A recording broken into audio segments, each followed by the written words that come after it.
Tonight, brothers and sisters, you can see there's this nice slide here of depicting Armageddon when Gog, Russia, comes on down with a whole slew of nations with him, and he comes into the nation of Israel.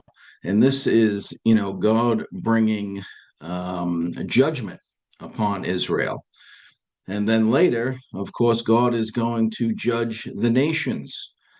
And many think that Armageddon is the end of the world. See a lot of like YouTube videos with that title. Uh, Armageddon, the end of the world. But we know it's not the end of the world. Matter of fact, it's the battle of the day, the great day of God Almighty. God in the end will be glorified. The nations that do not know him now, they will know him then, and he will be glorified. It will be the end of the kingdom of man, and it will usher in the kingdom of God.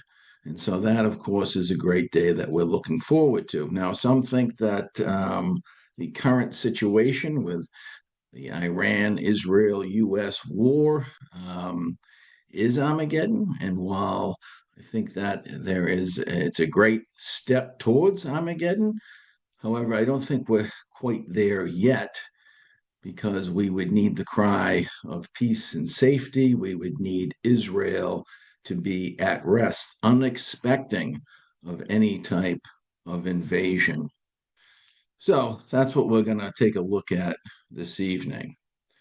So the cry of peace and safety comes from Thessalonians, where Paul says, tells the brethren there because they're inquiring about the Lord's return. He says, "For you yourselves know perfectly that the day of the Lord so comes as a thief in the night. For when they say peace and safety, then sudden destruction comes upon them, as labor pains upon a pregnant woman, and they shall not escape." He then goes on to say, "But ye, brethren, are not in darkness, that day should overtake you as a thief," right? Unexpectedly. We're not in darkness, spiritual ignorance, separated from God. That's not us, because if we walk in the light as He is in the light, right, it's not possible for us to be in darkness.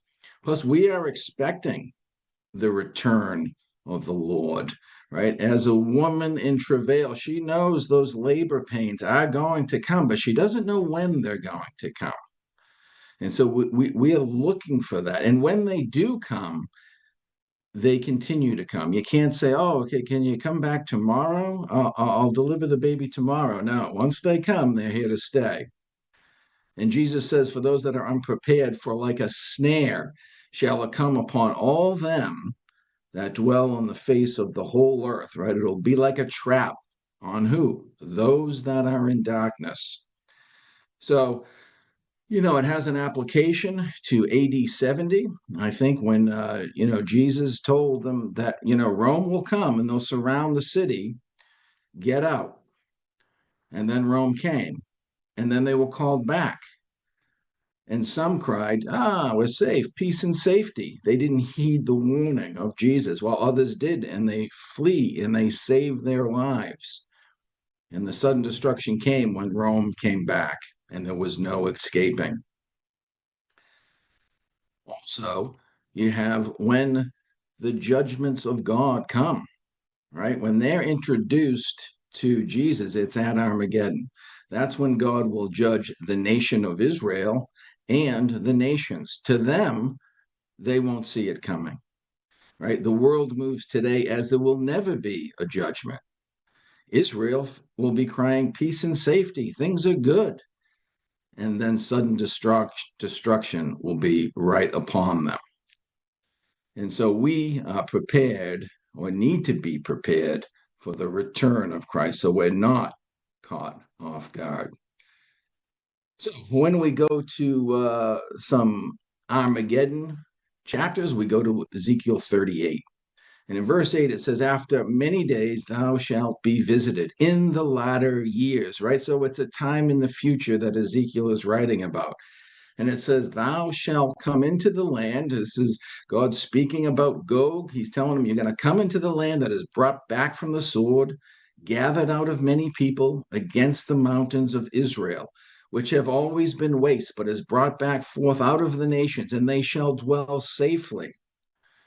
Jesus in Luke 21 says about the destruction of Jerusalem, he says, and they shall fall by the edge of the sword and shall be led away captive into all nations, and Jerusalem shall be trodden down by the Gentiles until the time of the Gentiles be fulfilled. So there's a time on that. So if we have a timeline, we know AD 70, that's when the nation was scattered by the sword. 1948, they become a nation again. 1967, Jerusalem is no longer ruled by Gentile powers. That is the latter years. So this is a time period in which we live. But then it says that they shall dwell safely. So that word can have a meaning of security, confident, boldly, without care, careless, without fear, and secure. So that's what we're expecting the nation to look like. Ezekiel goes on in verse 11. Then you shall say, again, this is Gog, I will go up against a land of unwalled villages. I will go against those who are at rest, who dwell safely, all of them dwelling without walls and having neither bars nor gates. So safely, securely, confidently, unsuspecting of any type of invasion, unwalled, without walls, neither bars nor gates. There's no national security issues. And they're at rest, quietness, idleness. It's still. So a few other places where this word is used in the scriptures. One is in Isaiah 47, and this speaks of the arrogant and unsuspecting mindset of Babylon before God's judgment upon them. It says, therefore, hear now this, thou that are given to pleasures, that dwellest carelessly or securely, that sayest in thy heart, I am, and none else beside me. And in Jeremiah, this is God's judgment upon Hazor at the hand of King Nebuchadnezzar. Arise, go up unto the wealthy nation that dwelleth without care, saith the Lord, that has neither gates nor bars, that dwells alone. Or as the NIV says, a nation at ease, which lives in confidence. So this is kind of what we would expect Israel to be like, right? It's a mindset that they have of dwelling safely, confidently, unsuspecting. And that's certainly not been the case since they were reestablished as a nation in 1948. Immediately, they have hostile neighbors, right? They were not unsuspecting of an attack. They knew an attack was coming. And that continued, right? 1948, the War of Independence. 1956, the Suez Crisis, the Six-Day War in 67, Yom Kippur, 1973, two Lebanon wars, and many skirmishes in between. All of this time, Israel was expecting some sort of attack. They were on guard. They were aware of their surroundings. They were not comfortable.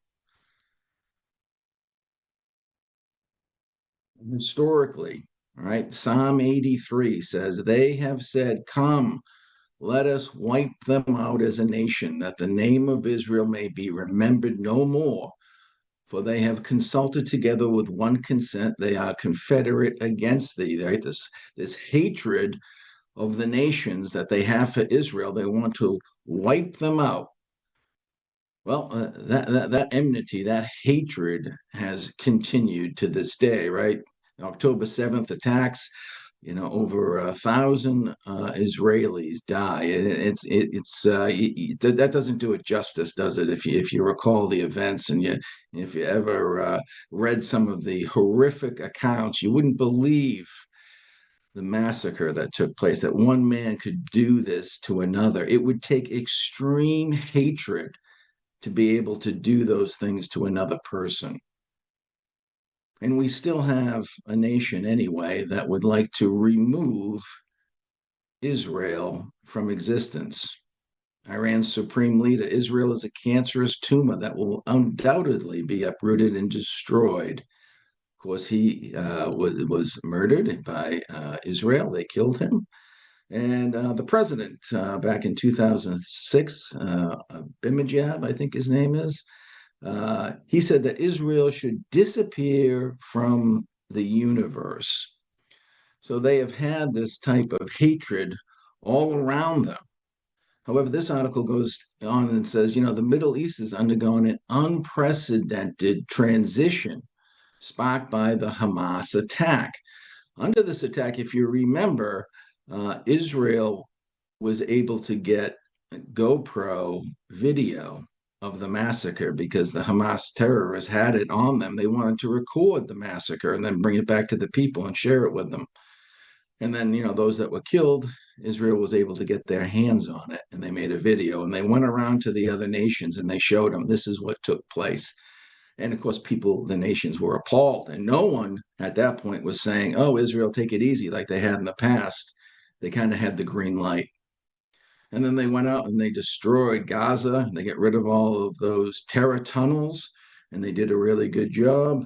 And as the article says, they've been fracturing the axis, Iran's proxies, right? They've attacked Iran a few times, had some success.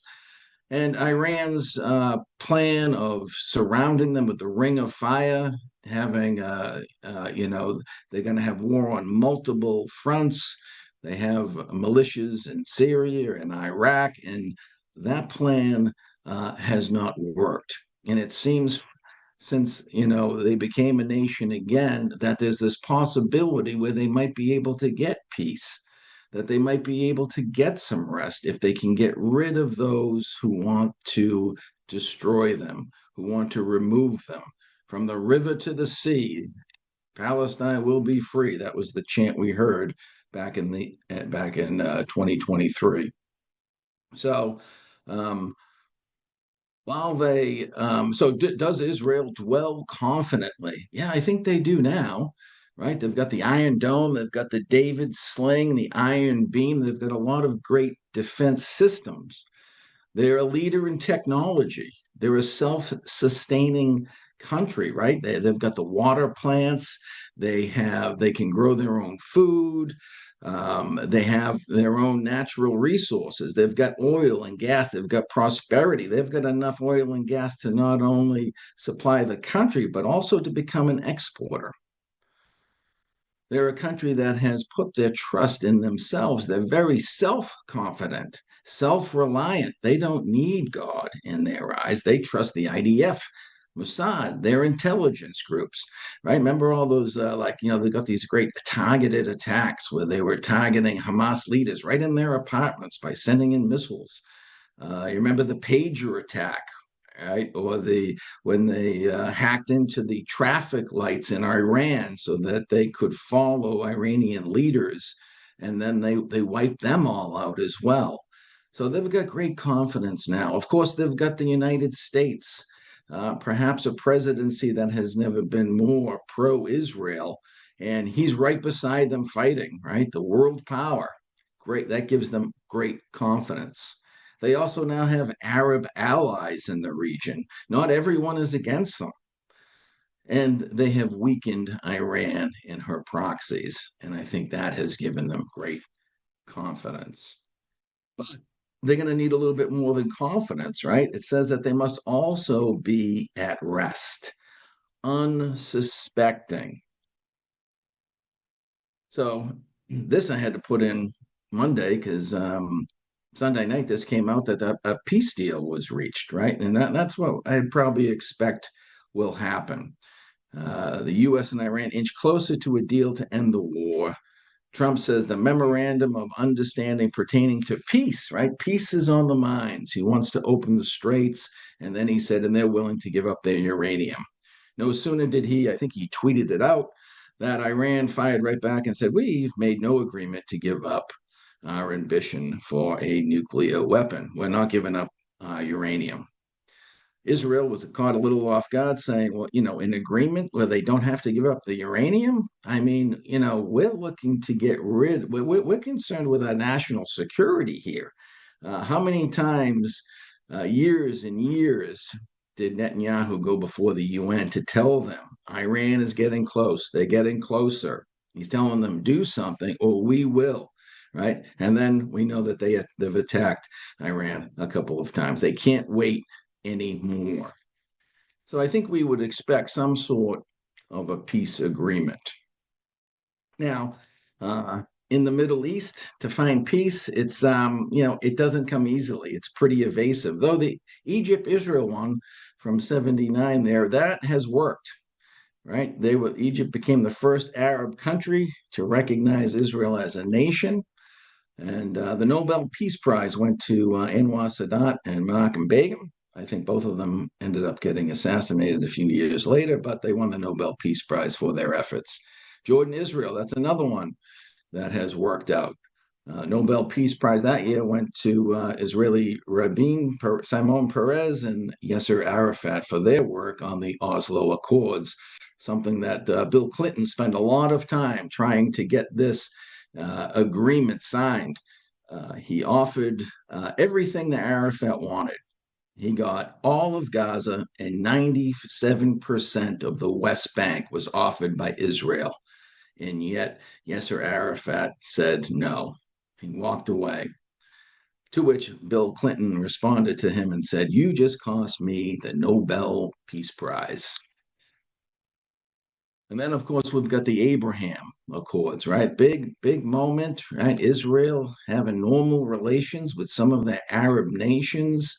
And Donald Trump, though he promoted himself quite a bit and lobbied for the Nobel Peace Prize, he did not win it.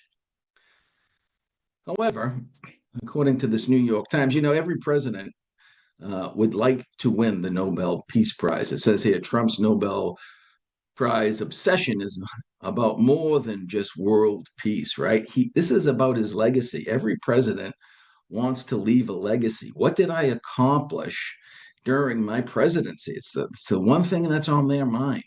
And if you can win a Nobel Peace Prize, and if you can bring peace to the Middle East, you're assured of it. The article goes on and says whether Trump will earn that recognition from the Nobel Committee in a year's time remains to be seen. Yet a number of former officials involved in past Israeli-Palestinian conflict negotiation, including Nobel Peace Prize winning Oslo Accords that ultimately unraveled in following years, feel Trump is closer than ever to securing the award. So he is going to be pushing for peace in the Middle East, some sort of peace deal, as is apparently Netanyahu. He says about the Iran war that we won't have an endless war with Iran. This will lead to an era of peace that we haven't even dreamed of. We support and stand behind President Trump's sincere efforts to end the war in Gaza and bring lasting peace to the Middle East. Now, we know that will not happen. It will be a false sense of peace, but it just has to be. Remember, they just say peace and safety. It doesn't have to be anything that actually exists. They just have to, it's a mindset. And together, he says, we will implement this agreement in a manner that ensures peace, security, stability, and opportunity for all peoples of the region, including both Palestinians and Israelis. So you can see peace is on the mind. How are they going to do it? Well, it's going to be through the two-state solution. This is Trump and Netanyahu's their leadership plan for bringing stability and peace to the region. Now, they were not, this was not always their position. Netanyahu wavered back and forth, one state, two state, Trump as well. But now they're together on this. They're going to end the Gaza war, and they think by doing so that they can expand the countries that join the Abrahamic Accords, especially the one that they have been courting for quite some time, and that is Saudi Arabia. They would love to have Israel and Saudi Arabia. They would love to work together. It would bring peace and stability to the region. And you get peace and stability in the Middle East, you have it in the rest of the world as well. And things would all seem to be great.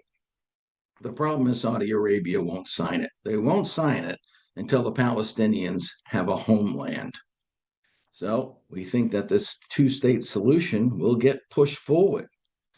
It's on the mind of the UN Security Council. Back in February, they met and they said, hey, we need to have renewed calls for a two-state solution. And look at the nations that are in support of it. It's the UN, the EU, Arab nations, and then all the major world powers. It seems like everybody is in favor of this two-state solution. So I think we could expect to see this get pushed forward. And this is Donald Trump's new Gaza peace plan. They're going to be right on the Gaza Strip. He's going to, rebuild it. Hamas has to leave. That's part of the deal. They've yet to do it, but he's going to rebuild it. He's going to put in a nice seaport. He's going to put in an airport. But the interesting thing is that there is no land offered to them under this peace plan that is in the West Bank. And of course, our brethren have been saying for quite some time that Israel will annex the West Bank because that is where Gog falls. He falls on the mountains of Israel. That's where he will be defeated. So it's interesting that you look back at Yasser Arafat when he could have had 97%. Why did he walk away? It didn't make any sense. But the angels were at work saying, nope, you can't be here. This will not be yours. You will be down in the Gaza Strip because Joel chapter 3 and verse 4 says that's where the Palestinians will be. Now, will this ever be accomplished? This particular plan? Who knows? But the Palestinians will be in that territory.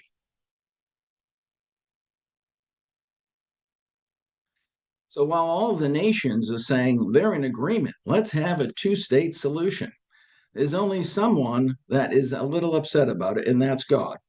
So he says in Joel chapter 3, for behold, in those days and in that time, when I shall bring again that captivity of Judah and Jerusalem, that's 1948, 1967, I will gather all the nations and bring them down into the valley of Jehoshaphat. That signifies divine judgment. And I will plead with them there for my people and for my heritage Israel, whom they have scattered among the nations. God is going to question them. He's going to demand an answer. Why have you treated my people so poorly? Why have you hated them? Why have you been so cruel to them? He's going to demand an answer. And because they parted my land. You see, it's God's land. Israel might be okay giving it up, and the nations are certainly okay with it, but God's not going to be okay with it because he's already promised it to someone. He's promised it to Abraham. He's going to have that. He made an everlasting covenant. In the Psalms, we read, O seed of Abraham, his servant, ye children of Jacob, his chosen. He is the Lord our God. His judgments are in all the earth. He hath remembered his covenant forever, the word which he commanded to 1,000 generations, which covenant he made with Abraham and his oath unto Isaac, and confirmed the same unto Jacob for a law, and to Israel for an everlasting covenant, saying, unto thee I will give the land of Canaan, the lot of your inheritance.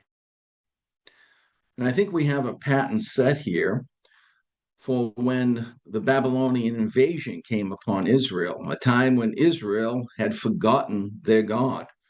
Isaiah says, the earth mourneth and fadeth away, the world languisheth and fadeth away. The haughty people of the earth here represents Israel, the pride of Israel, right? They're proud people, they're haughty, they do languish and do fade away.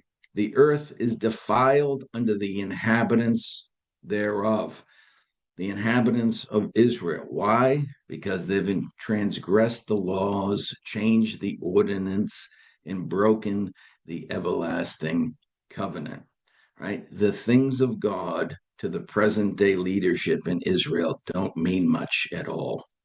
Certainly not an ancient promise of land to Abraham.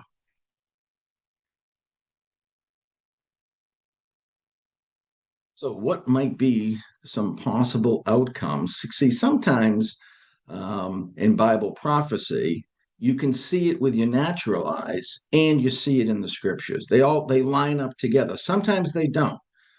Like the Bible scholars in the 17, 1800s who said, Israel has to come back to be a nation again. However, you couldn't see it with your natural eyes. How will that be? Who knows? But something had to change. And then all of a sudden you had, you had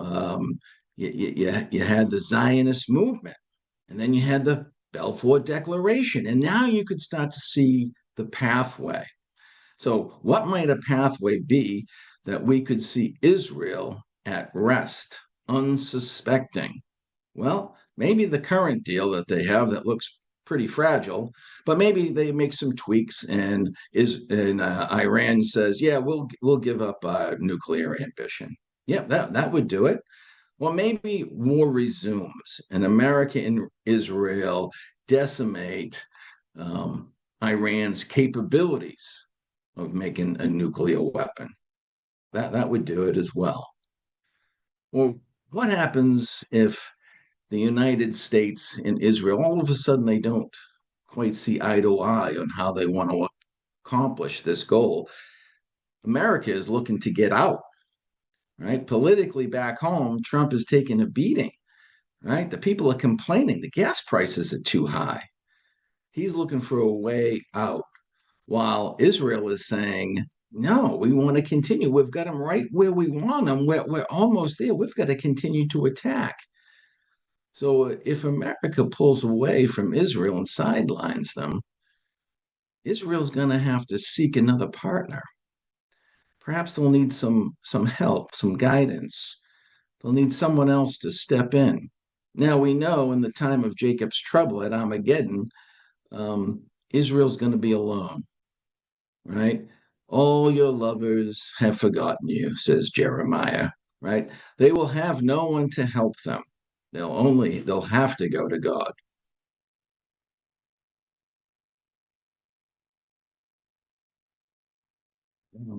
Israel's made the mistake several times when they put their trust in the nations.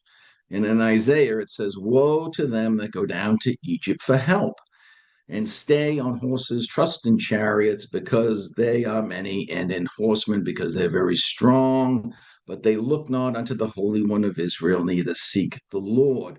Right? Israel has got a history. When they're wayward, they seek and trust in alliances, right? They sought the help of Israel this time, and they look at who's the military might, and they're impressed with it. And they ignore God, who has always delivered them. And so, could they be making that mistake again? And who would they turn to? Well, perhaps they'll turn and try to make a covenant with the latter day Assyrian. Because it's happened before. King Ahaz um, did not believe that God could protect him from his enemies. The Almighty God, who has always protected Israel, he had no faith. So he sought the nations, and he sought out Assyria to be his helper. Of course, it was a mistake. So here we see in Daniel 8, this is the king of fierce countenance, the king of fierce countenance, the king of the north, the cruel lord, and Gog. They're all one and the same in the latter day Assyrian. So it says about him, this verse describes a future ruler who's bold and deceitful. He will appear peaceful, but bring destruction, opposing God's people and their ultimate king. It says that he shall magnify himself in his heart, and by peace shall destroy many. Some of the more modern versions refer to him as cunning, as a master of deception, and they say that he will destroy those who are at ease. And then he will stand up against the prince of princes, and he shall be broken without hand. And that phrase there kind of triggers in our minds back to Daniel 2, the stone that was cut out without hands. And of course, that is Christ, and that is the destruction of the kingdom of men, which will take place on the mountains of Israel. So, will they do this? Well, again, the man, the Assyrian, the latter day Assyrian, Gog, the one who sits in that position currently, has already offered his services to mediate the Israel conflict. And he cites that I've got good ties with both, right? Iran and the US, they don't trust each other for good reason.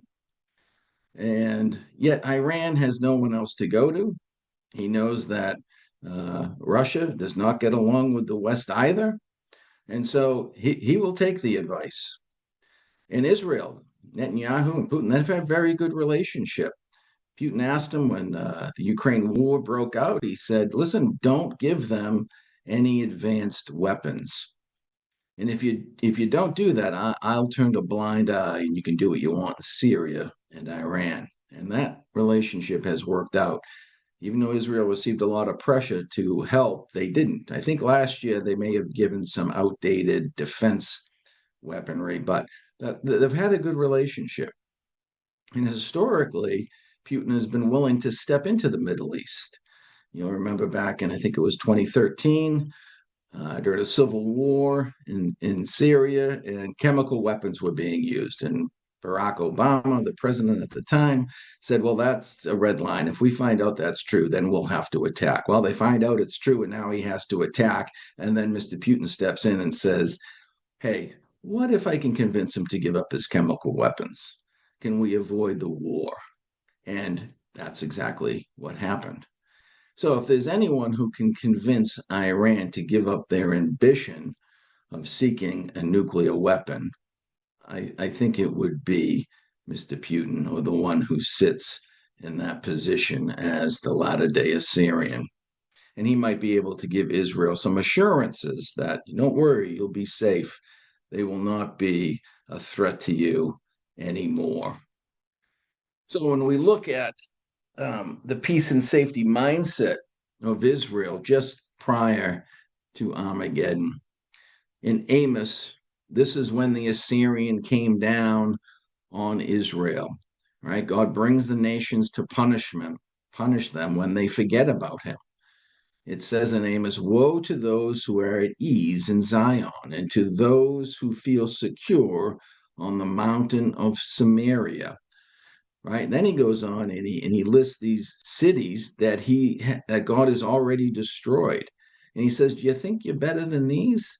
He goes, listen, I called you to be a holy people unto the Lord. I've chosen you as a special people. You were above all the people on the face of the earth. And now I can't distinguish you from the other nations because you're just like them. And I will bring the Assyrian against you. So that's the mindset of peace and safety. It'll be a time of prosperity and somewhat stability.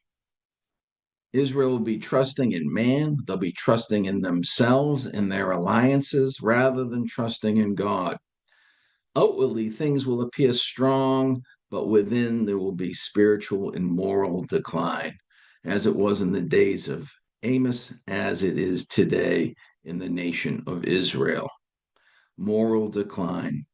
Next month, Israel will be hosting the largest Pride festival that's ever taken place in the Middle East, in God's land, by God's people. They've lost their way. Pride leads to blindness of coming judgment. The pride never expect judgment. The proud never expect judgment. Israel will be willing to give up the promised land for peace. They'll probably have a lot of political pressure, but again, the ancient promises to Abraham, the land covenant, it doesn't mean much to the leaders today in Israel. And you want to talk about, I think it's quite telling in Zechariah. That's another Armageddon passage. And, what is the spiritual state of Israel when Armageddon comes? Well, 2/3 of them will die. I think that tells us a little something about the spiritual state of Israel. They'll think things are just fine. They've got self-confidence, and yet God is going to bring judgment against them, and they have no idea. And he'll bring it against the world, and the world will have no idea it's coming. So what about us, brothers and sisters, right? Peace and safety. What about the peace and safety mindset of the ecclesia at the end, right? Christ, this is the Laodicean ecclesia. This is our time. It's the only church where it says, the ecclesia, where it says that Jesus is knocking at the door. And what does he say? You're lukewarm, right? You're neither hot, I spew you out of your mouth, right? It speaks of nominal Christianity that's very prevalent today. You say, I'm rich, I don't have need of anything. Oh, no, is that us, brothers and sisters? What about the kingdom of God? Where does that place in our lives? Or have we fallen into the snare of riches of this life? Have those become more important? Have we become fatigued in looking for the coming? Like in Second Peter, the brother says, where's the promise of his coming? Is that something that we've grown tired of hearing? Oh, the brethren always say, Christ is coming, Christ is coming. Have we become fatigued in looking for him? So, the parable of the 10 virgins, the lesson is to be prepared to meet the bridegroom. We should not be surprised when he comes. We know he's coming, and no matter when that day comes, there will be some surprise, but we've got to be spiritually prepared. Lamps full of oil, eyes on the prize. That's the kingdom of God. We've got to be zealous. No complacency within the ecclesia. We can't just be going through the motions, right? We've got to keep watching, stay alert, don't slumber, right? Don't fall asleep, be lulled asleep by the things of this world, but keep our focus on heavenly things. Look upward, for our redemption is drawing nigh. So that is all that I have for this evening.